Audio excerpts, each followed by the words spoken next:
大家好，澳門市現年50歲，已故賭王何鴻燊大房大孫女何嘉華曾經被封為賭王家族最慘孫女嘅佢，何嘉華嘅一生可謂充滿磨難。1981年，父母雙雙喺葡萄牙不幸車禍喪生，令佢6歲就成為孤兒，自幼由爺爺何鴻燊同四姑姐何超紅照顧，同四姑姐感情特別深。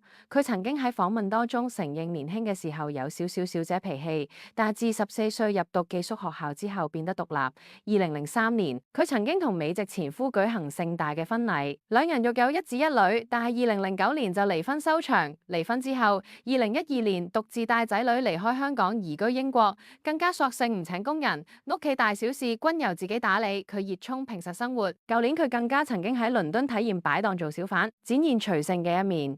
2016年，佢發現患上第3期乳癌，萌輕生念頭，幸得妹妹嘉文同阿姨陪伴鼓勵及醫護人員悉心照顧，經過18個月治療之後康復。走過人生低谷嘅何嘉華，2021年收購咗英國一個賽車隊，成為當地電單車賽唯一女班主。